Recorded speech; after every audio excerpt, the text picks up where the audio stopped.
Hello, everyone, and welcome to this episode of In Lay Terms. I'm your host, Payman Ascari, and today our guest with us is Miss Emily Duggan. How are you doing, Emily? I'm great. Thanks for having me, Payman. No, anytime. I'm kind of excited that you're on because you're sort of the typical Canadian I want on my show. Ordinary, average rank and file Canadian, but you kind of stepped up and you ran for office. Yeah, I'm completely ordinary. That's perfect way to describe me. There's no professional politicians here. No. Uh, Emily, I guess before getting to your story, do you want to tell the audience a little about yourself? Where you're from? Yeah, sure. I am a stay-at-home mom living in a rural community of the West Kootenays in British Columbia. I grew up in the Okanagan on a farm. I'm very much a farm girl. Um, I'm just a mom, really. I don't have any special qualities to me. I am really just a regular Canadian citizen. I have two beautiful daughters and a wonderful husband who works incredibly hard to provide for our family. I've got a supportive family that loves me, and a handful of animals that give me a sore back from having to do all the chores I do every day. So I'm gonna correct you there. You're not just a mom. You're a mom, and being a mom is sort of like God's first entrepreneurial venture. It's Thanks. like a Everybody always corrects me on that. They say, "Oh, being a mom is so much more," and I'm like, "If only you could put it on a resume." it's hard to monetize it. I agree. Yeah. Emily, so I'm going to quickly recap what your story is and I'll let you run with it. You weren't happy with what was going on in your school system and you decided to run for school trustee twice. You lost both times, but you're a fighter and you're not going to give up. So tell us more. Yeah, so my my first kick at the can, how naive I was in 2022, and I ran in School District 8, which is Kootenay Lake. In It's the Nelson, British Columbia School District. And I lost that election, but I really gave it everything I had, considering the knowledge that I had at the time. I've learned a considerable amount more since then. Um, but I ran because there were things happening in the district that really didn't make any sense at all. Things like my daughter's elementary school going on its fifth year, I believe, at the time, of no clean drinking water in the school. So they were like bringing in jugs of water and arguing with Interior Health on what was going to happen with the water. And now in 2024, still no clean drinking water. That's elementary school. The district also bought two electric school buses that they didn't have a charging station for. So they spent, I believe it was $800,000. Some grants were included in there on these buses that can't be used because of no charging station. Um, and then while I was running in that election, that's when I learned about the BC Public Education Resource SOGI 123. And that caused me so I lost the election, but after learning about SOGI 123, I felt like, oh, I can't shut up now. Like, now I've got people's attention. I have to carry on with this momentum. And so that's what I did. I gathered up a couple moms in the area and we sat down and talked about what SOGI 123 is, how we felt about it, which was pretty much in disagreement with the resource guide. We felt like sexual orientation and gender identity really doesn't have a place in public education. Certainly in a college university level of education, sure, but not in K to 12 public education. So we decided that we were not going to go silently, so to speak. So we created a group called Mums Against the Norm, and our main goal was to share awareness on what SOGI 123 is. And then fast forward to this past April 2024, our neighboring school district in Castlegar, British Columbia, School District 20, Kootenay, Columbia, one of the school board trustees stepped down. And so there was a by election to fill that spot. School board trustees happen every 4 years. So this was an irregular election, not a scheduled one. So I ran in that election for that seat. To run as a school board trustee in British Columbia, you need to be nominated. So two members of the community, they nominated me, and off I went with my campaign. And what a campaign it was. There were four of us in that by-election, and I took second place, losing to a transgender man who performs drag, but not just regular drag, drag for kids as well. So that was definitely an interesting play of events, and half of the community was very happy about that, and half of the community is not very happy. So when the next election happens in 2026, we'll see if that person gets to keep their seat or not. And I ran that campaign pretty much solely on parental inclusion and speaking out about SOGI 123. So yeah, that's who I am. And now that that by-election is over, I've gotten right back into my Mums Against the Norm, information sharing, and whatnot with that group. So the one thing I want to touch on first, for anybody that's watching this and they're considering running for office, or they're like new to politics, I want to focus on why you lost. Did you lose because the product that you were putting out, your message, your vision, what didn't resonate with people, where the parents are like, no, we want SOGI in schools? Or was it something else? um, I believe that it was something else. I believe that I had a good message, and I believe that I worked really hard and did a good job of presenting that message.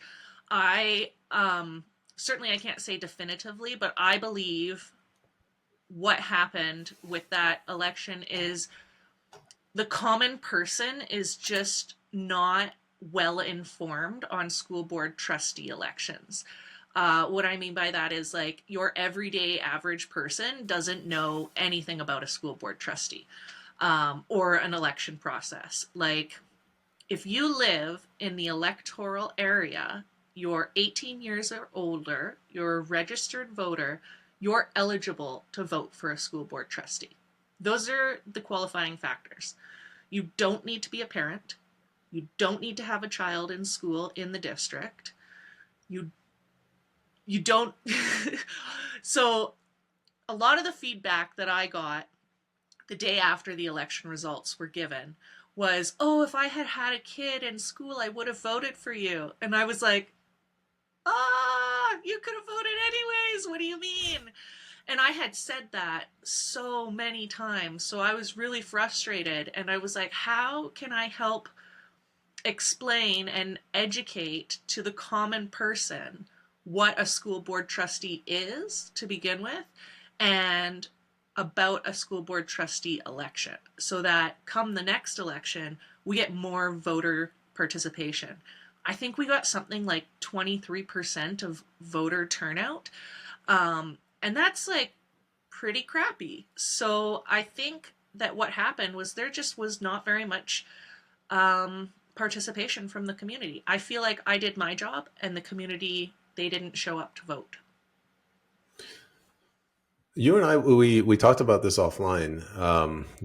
Sort of, I'm going to weave a couple of different things together: the involvement of unions, getting out the vote, the lack of I don't know, unbroken homes, like two-parent households.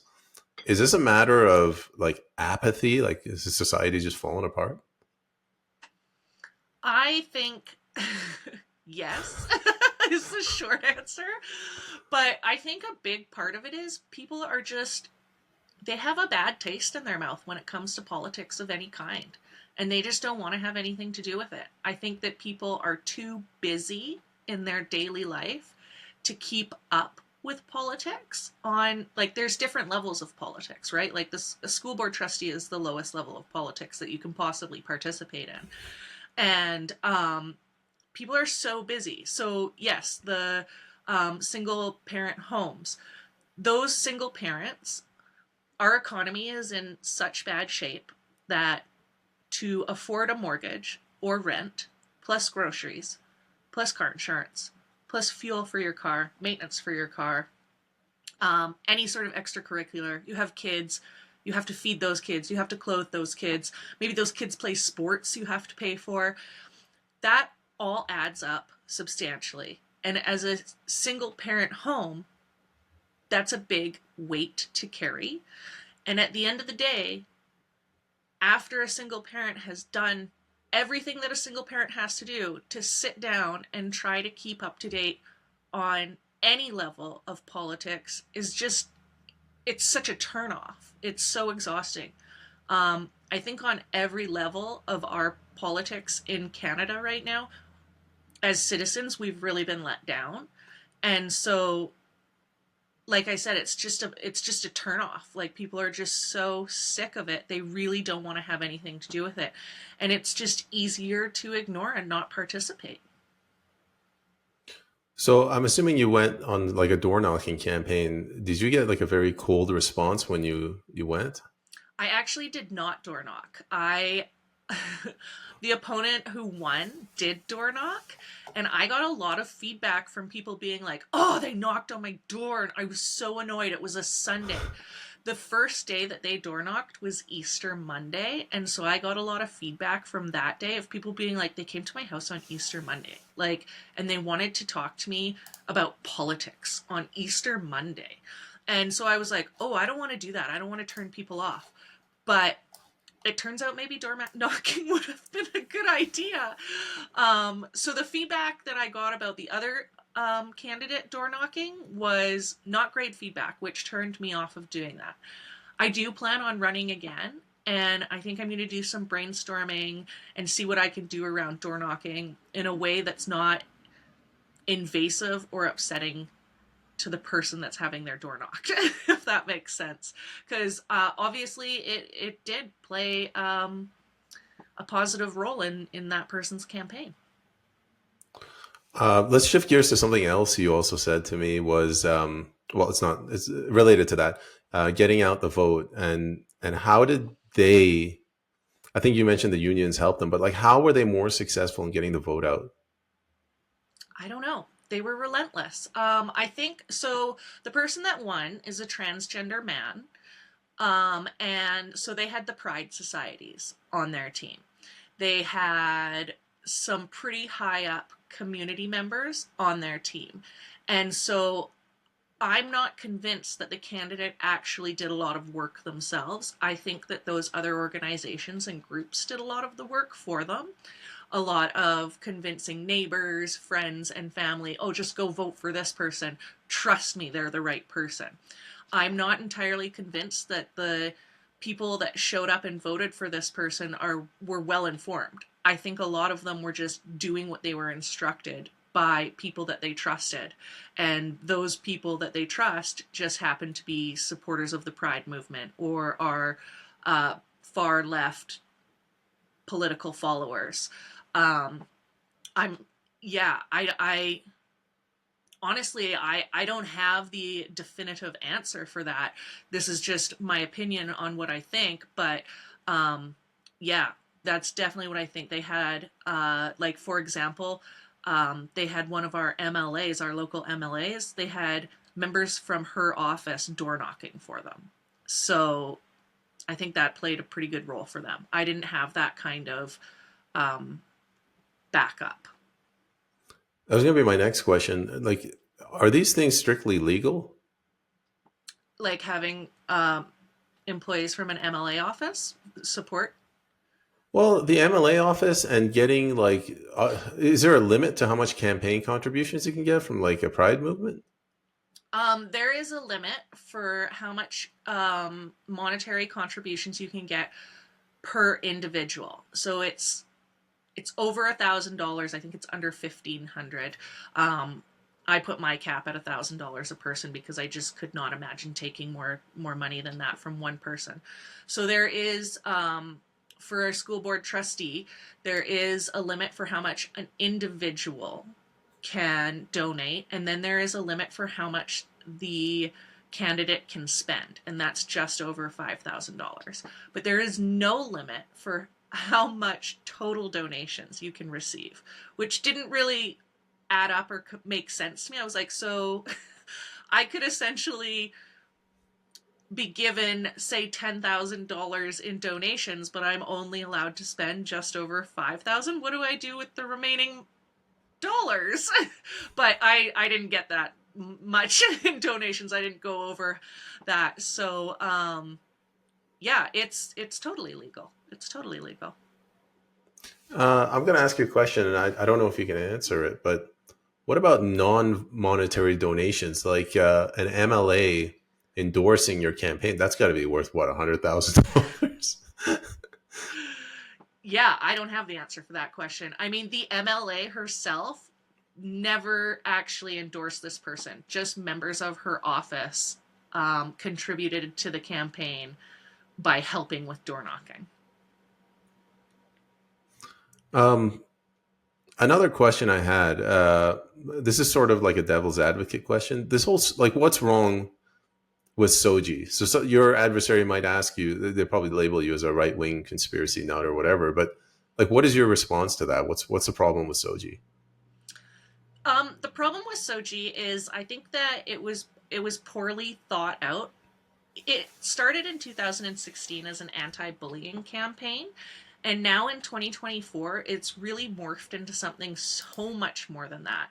And it has not made a dent in the bullying in our public education system. What it has done is it has changed the face of the bully.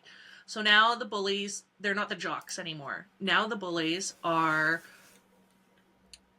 the gay kids, the LGBTQIA plus 2S identifying students. Now they are the bullies. They are the top of the food chain, and they get away with absolutely everything because they are classified as a protected class of society. And so it's very hard for administrations and teachers to discipline these kids when they do something wrong.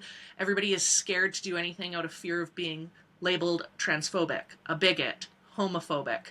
So these kids, I mean, they get away with everything. Um, and the students who are not on the identifying spectrum, well, they're bullied. Well, if you're gay, how gay are you? If you're gay, why don't you transition? If you're a tomboy, are you sure you're not trapped in the wrong body? Like, there's a push to just go that extra step, go that extra mile. Now we have trans identifying students entering opposite bathroom spaces, change room spaces. So we have boys identifying as girls, accessing the girls' change room, playing on girls' sports, and there is absolutely nothing that we can do about it. So SOGI 123 started out as a resource guide, and now it has intertwined its way into policy. So it's two separate things. It's a resource guide. And in British Columbia, teachers have full autonomy over the resource guides that they choose to use in their classroom. So if a teacher is using SOGI 123, it's because they have chosen to. So not every classroom in every school in every district is promoting SOGI 123. So there is no standard. It's not an across the board. You could be a student in grade 1 in a classroom where a teacher is using SOGI 123 resources and reading books that talk about transition, that talk about gay and lesbian lifestyles, and then you could go into grade 2 and have a classroom that doesn't even breach the topic whatsoever. And so that is, to me and to many others who oppose SOGI 123, that is an issue. It leaves our students with underdeveloped minds with so many questions and curiosities and an uneven education of it that it's not fair to these kids to be so confused. That's where the confusion comes from, is the lack of standard that SOGI 123 resources hold and the way that it's presented. And then it's weaved into policy. So every employee of the school and the district must adhere to the policy. So they have to enforce it. And SOGI 123 policy looks like a student may use the bathroom that they identify with. So that means a boy can go into a girl's bathroom. Another policy might look like a student may play on the sports team that they identify with. That means that a boy can play on the girls' rugby team. And then, due to legislation in Canada, and this is a shortcoming of mine. I'm not very good at remembering the bill letters and numbers. I always get them confused, so I try to avoid saying them. But there is legislation in British Columbia and across Canada, and it's the self identification. So it's the self ID. So you do not need to say have a doctor's note or be determined by a professional to be transgender. You just have to say it, and so it shall be. In fact, our mental health practitioners are no longer legally allowed to challenge a self-diagnosis when it comes to gender identity. And so any person can walk into a mental health practitioner's office and say, I am trapped in the wrong body. I have male DNA and chromosomes, but I just know that I am female. And that mental health practitioner has to affirm that self-diagnosis. And so these policies in our public education must also affirm a self-diagnosis. And so then we have on the gender identity spectrum something called gender fluid, which means that a person is allowed to change their gender identity from day to day, even from moment to moment. So this really takes away from any sort of reality or biological reality that we have lived in and as a society for centuries. And it really gives predators an advantage and a loophole to gain access to female spaces. And there's absolutely nothing that we can do about it. So that is a big problem with SOGI 123. So it's a long answer, but that is my answer on what the problem with SOGI 123 is it was poorly thought out. It's backed up by poorly thought out legislation. And it really only benefits the predators in our society. And it doesn't even help the mentally ill people who are truly suffering from gender dysphoria, because our mental health practitioners aren't allowed to have the honest conversation that they should be able to have to assist somebody with that diagnosis.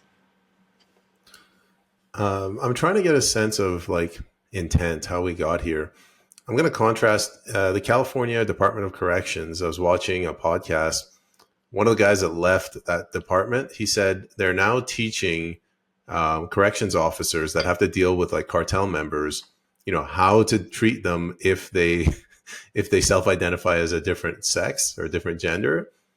And he goes, what's happening is while they're teaching them this stuff, they're not teaching them how to defend themselves. And, cartel members are like stabbing these guys in the face. So it's happening there. It's happening here in the schools. It's happening everywhere in all levels of government. How did it come to this? That's a great question. And I wish that I had the end all be all answer for that, but I am but a mere mortal. And I don't know how it came to this. Honestly, it's like we entered into the pandemic and we came out the other side, and now we're in a whole new strange world that makes no sense. Our laws are changing faster than I can keep up with them, and they make no sense. I'm not sure who they're made to protect. If we can have criminals, if we can have biological male in prison because they have committed rape, say, I am a woman, and be transferred into a female prison, what are we doing? What is that? I mean, how did we get here? That's an excellent question. And I mean, I guess if I was to speculate, which I do quite often, I would say that we have really shifted in our societal thinking that feelings And emotions are the end all be all and outweigh any sort of reality, fact, or biological reason that our society has based everything on up until this point. So now a person's feelings are the most precious things, and we must at all costs protect them over our own, put everyone else first, regardless of your own opinions, thoughts, religious views, ideas, facts based in scientific proof. And it's totally insane. I think what happened was, in the 90s, we brought in the participation ribbon and people started getting applauded and congratulated and awarded for simply showing up. And it really, I was in elementary school in the 90s, and I was an athlete, and I cared a lot about winning and being better than I was the last time I competed. Or I would lose, and then I would go and I would train and train and train so that next time I competed against the person that I lost to, maybe I could beat them. And then the participation ribbon showed up, and it was like, well, the kid standing next to me who put in zero effort at all, but just happened to show up to school that day, now we both get the same ribbon? That was like a huge crush to all of the effort that I had put into being the best that I could be for that competition. When this kid standing next to me did absolutely nothing and is like getting to wave a ribbon around and get a high five and told how excellent they are. And I think that transitioned into a lot of other areas in our society, and it really created a generation of entitlement and unreasonable expectations that just because I show up, I should be congratulated and awarded and get what I want. And now that generation is my generation, and we have children of our own, and we're not used to working for anything.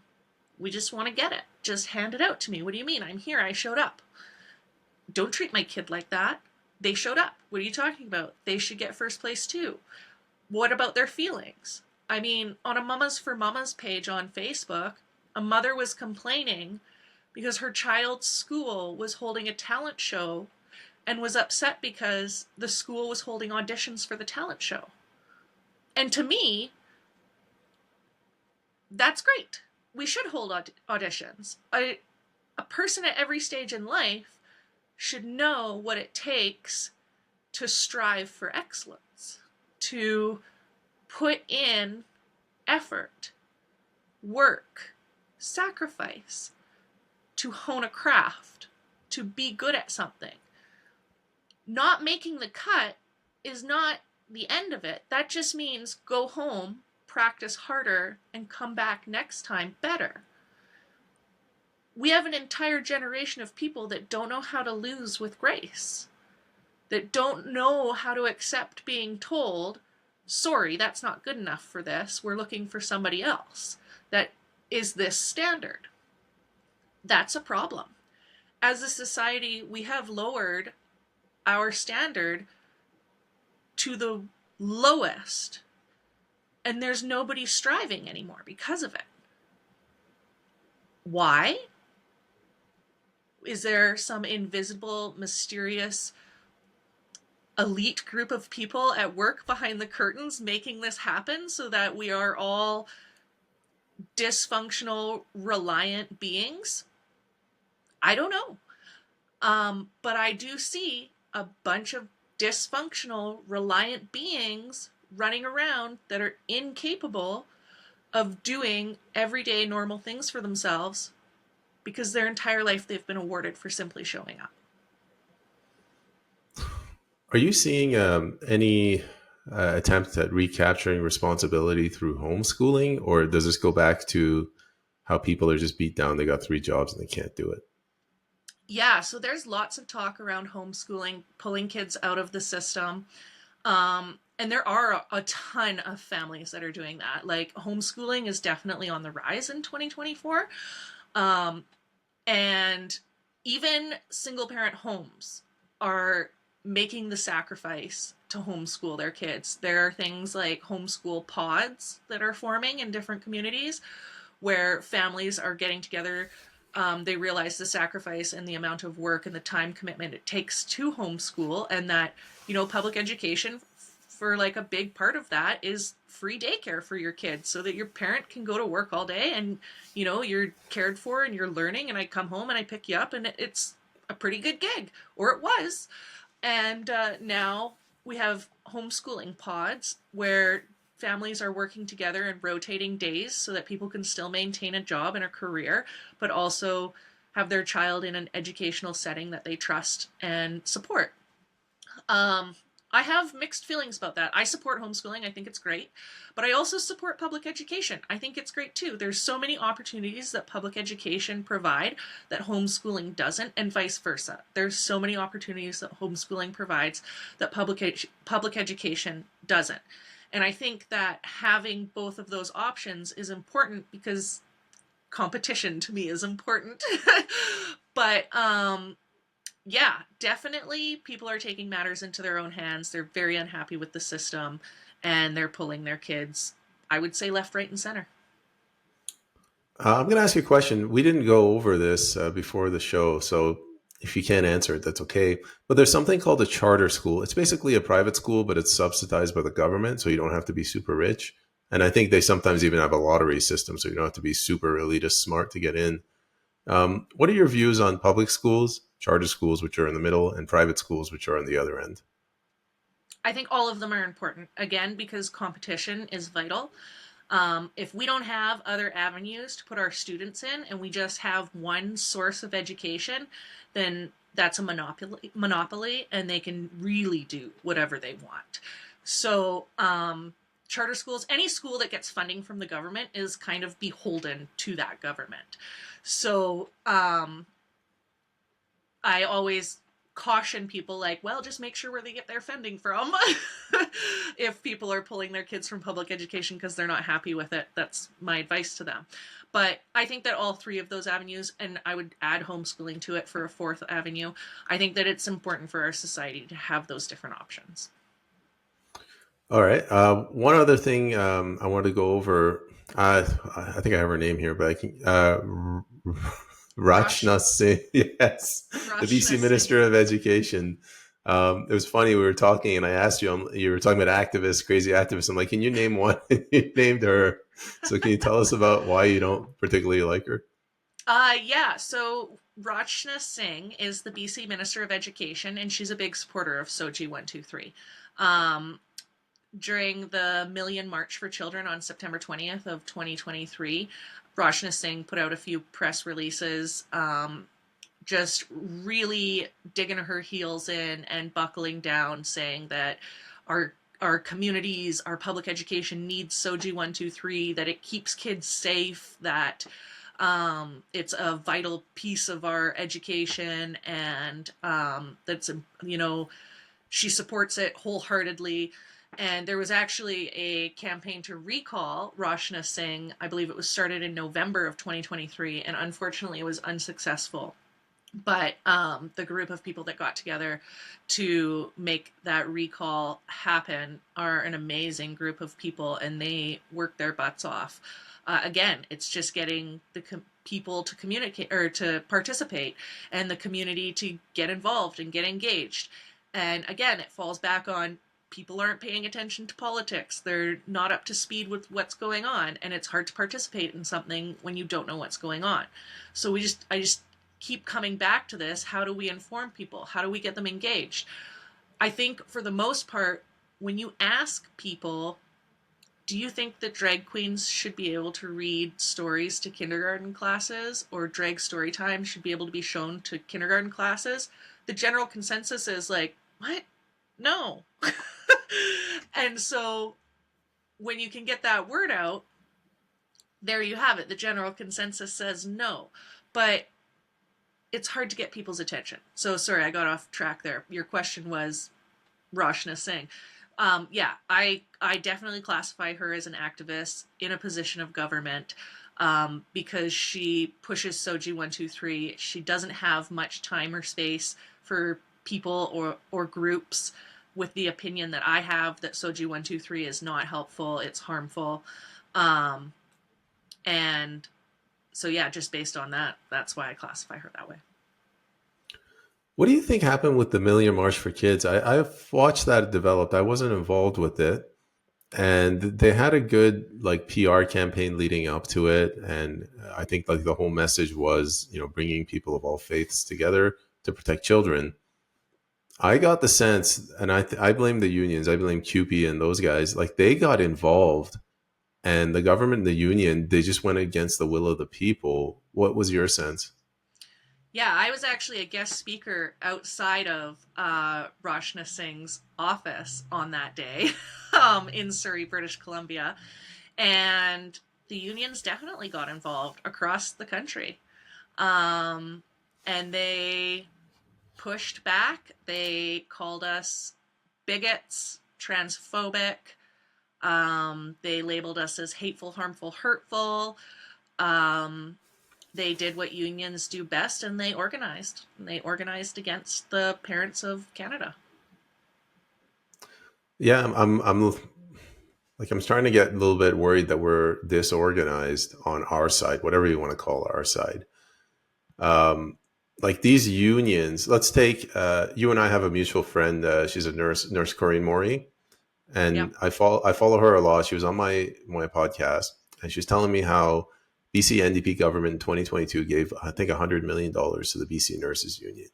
So the governments are, I consider it laundering, but you could claim that it's clean money to begin with. But they're funneling money through these unions, and then they activate these unions to come out against the will of the people.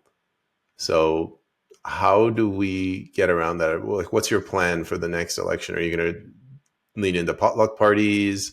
Are you going to host town hall events? Yeah, I am not going to stop campaigning from now until then.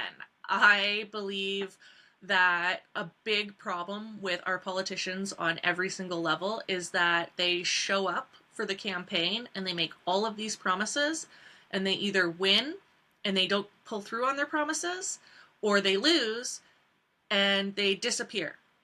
So my main goal is to not disappear, is to remain in the public eye, to carry on like I am here. I care about this. I am hungry. I want this position. I want to be a public servant and work for you. That is my goal. I want to work for the people, for the families, for the kids, so that we can get education back to the basics. We can get rid of ideology. That's what I care about. And so my main tactic is to not disappear between elections. I'm definitely going to hold town halls. I held 2 public engagement events during my campaign, and I plan to hold more of them on repeat until the next election, during the next election, and after the next election. My whole focus is informing and engaging. So, getting the information out and getting participation from the community.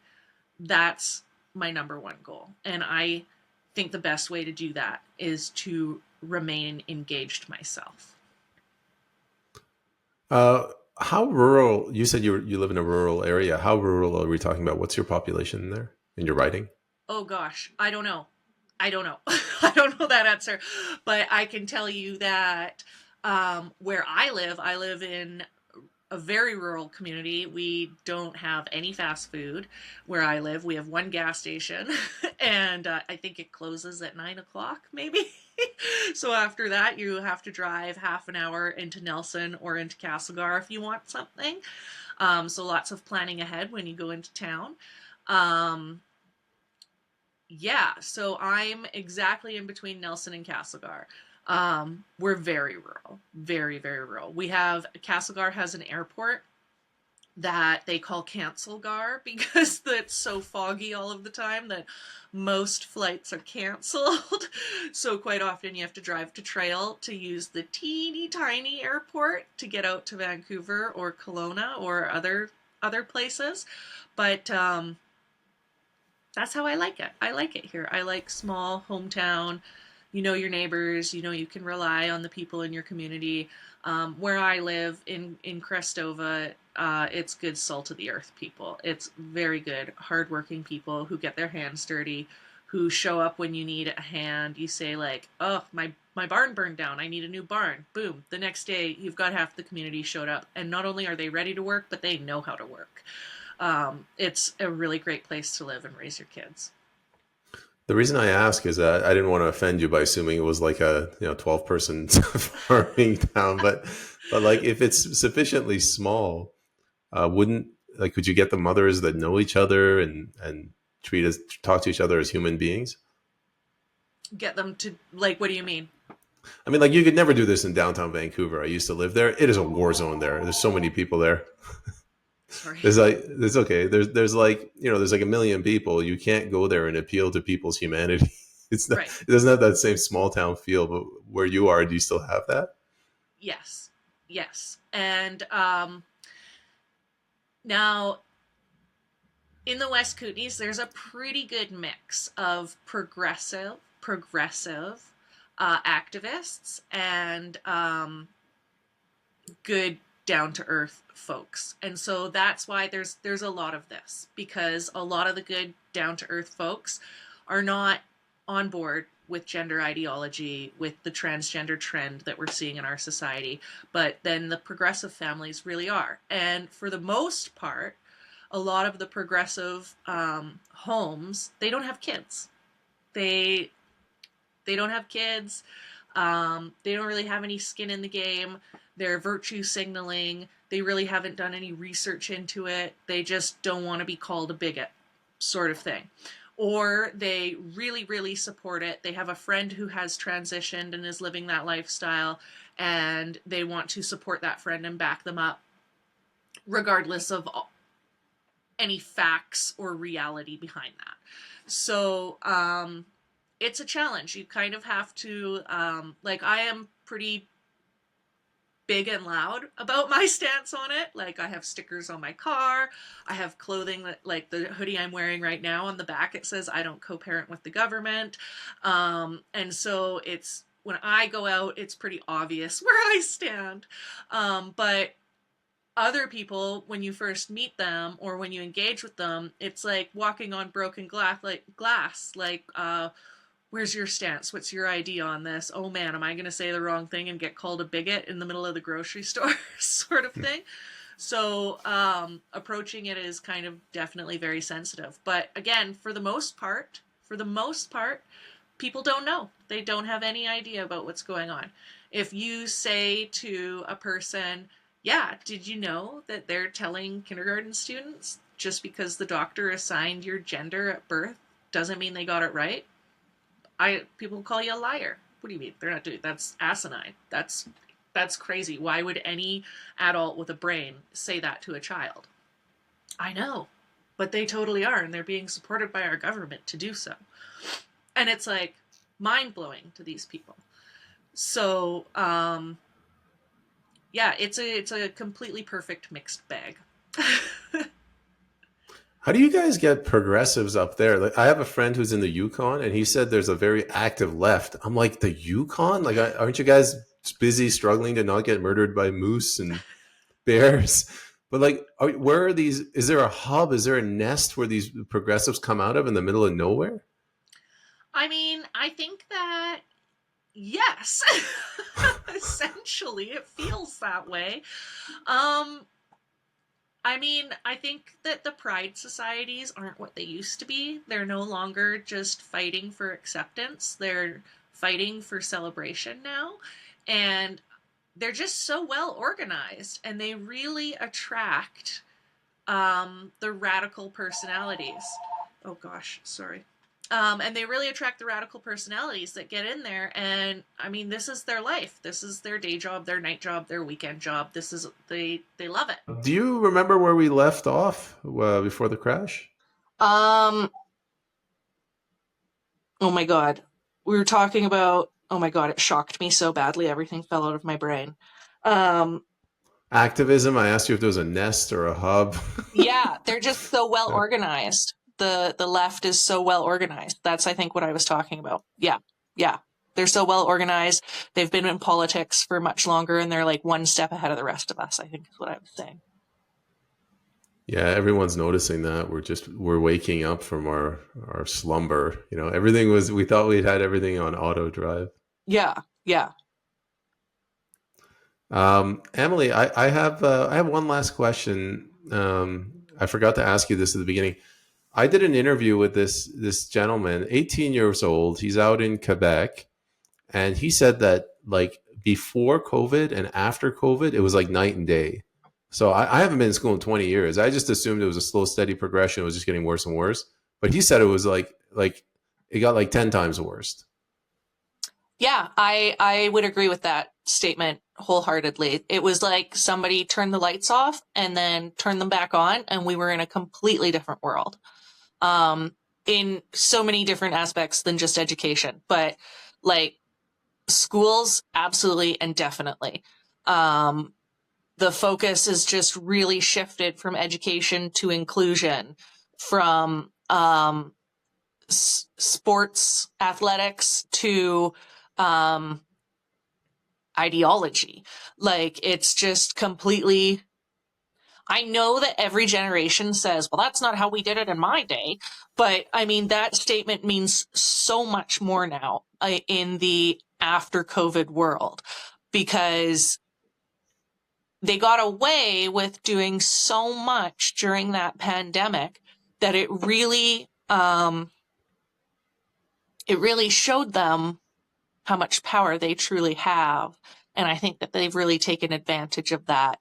And now they're just inserting anything that they want into the public education and not doing their due diligence on if it is what the society needs.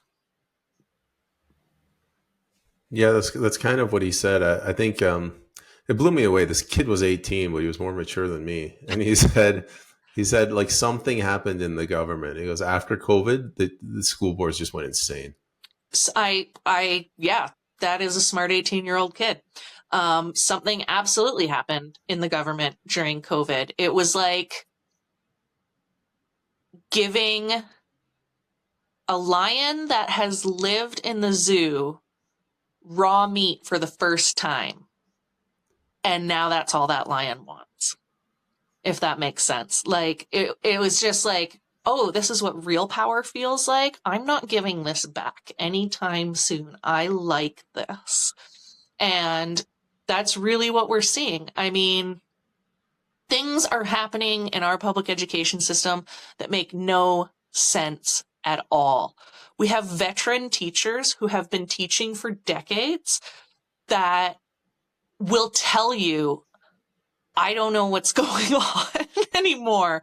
They don't, a lot of the veteran teachers that have been teaching for decades, they don't want to teach SOGI 123, but they don't want to speak out about it because they can't afford to lose their job, or they love their job and the kids so much they don't want to lose their job. And then we have the younger generation of teachers who don't subscribe to the SOGI 123 resource guide or policy, and they don't want to teach it either, but they got student loans to pay off. They got brand new mortgages to pay for. They can't afford to lose their job.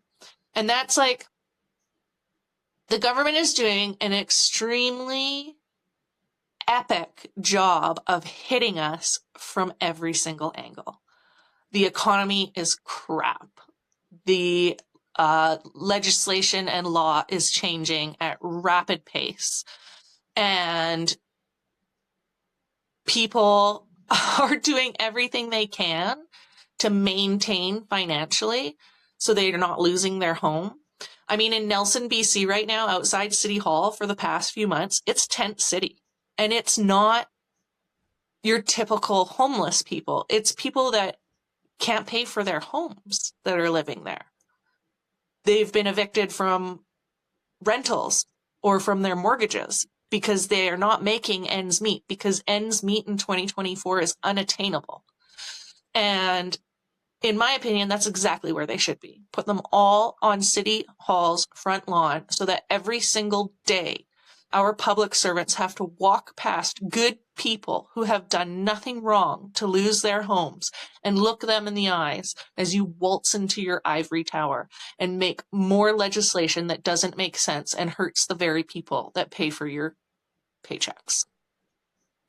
So, yeah, the government has gone crazy, completely and utterly. They are abusing their power left, right, and center. And in turn, that's abusing the people. There's a difference between not paying your way in life and not being able to pay your way in life because life is just too expensive. And that is what we're seeing right now. People are not being able to pay their way in life because life is just too expensive. And because they're so focused on trying to keep up in that avenue, everything else has fallen to the wayside. Keeping up with their kids' education, keeping up with politics, keeping up with their municipal politics. Like, you don't even have to keep up with provincial or federal, but even just your municipal. It's impossible. I'm a stay-at-home parent, and so I have the luxury of time. This is my hobby. I do everything I do for free for the people of my community, province, and country, because I am fortunate enough to be in a position in life where I am granted this luxury. And so I work really hard at not wasting it.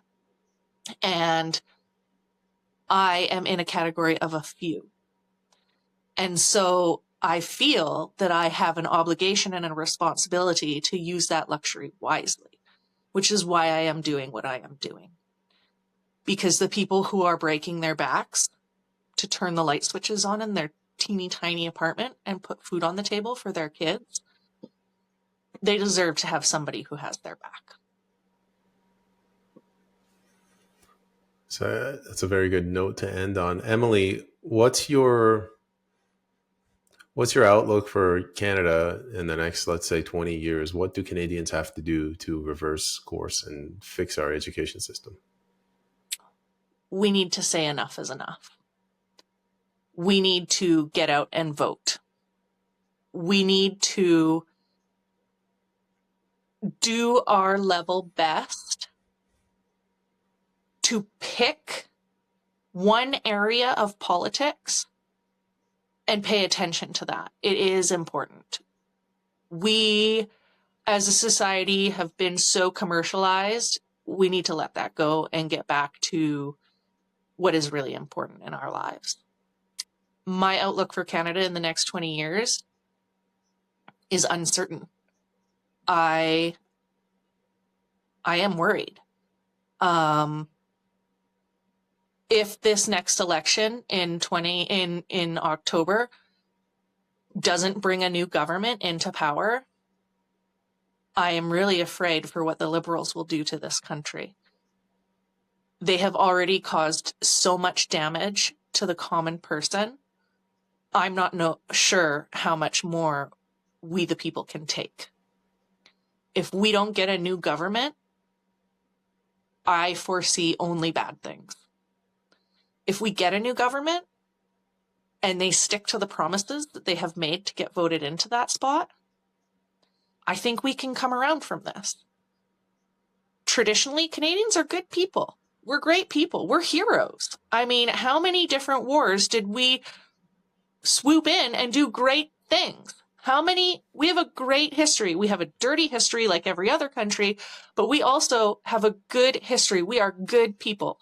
And I think that if we can all work together, we can turn this country around and we can get back to having that good reputation of being salt of the earth people who hold doors open for the person behind them, who smile and wave as you walk past us on the sidewalk, who say sorry for bumping into you in the grocery store because we weren't paying attention to what we were doing. I'd really like to see Canada get back to that. I'm over this selfish, entitled me reputation that the country is like seems to be working on in the last few years. So I really bank what I think is going to happen with the country on the October election. I'll be biting my nails to see the results of that. And I hope it goes in our favor, because Canada has a lot to offer the entire planet. And I'm tired of seeing the government let us down. Good words, great words. Miss Duggan, is there anywhere people can go to learn more about what you're doing or to donate to your cause?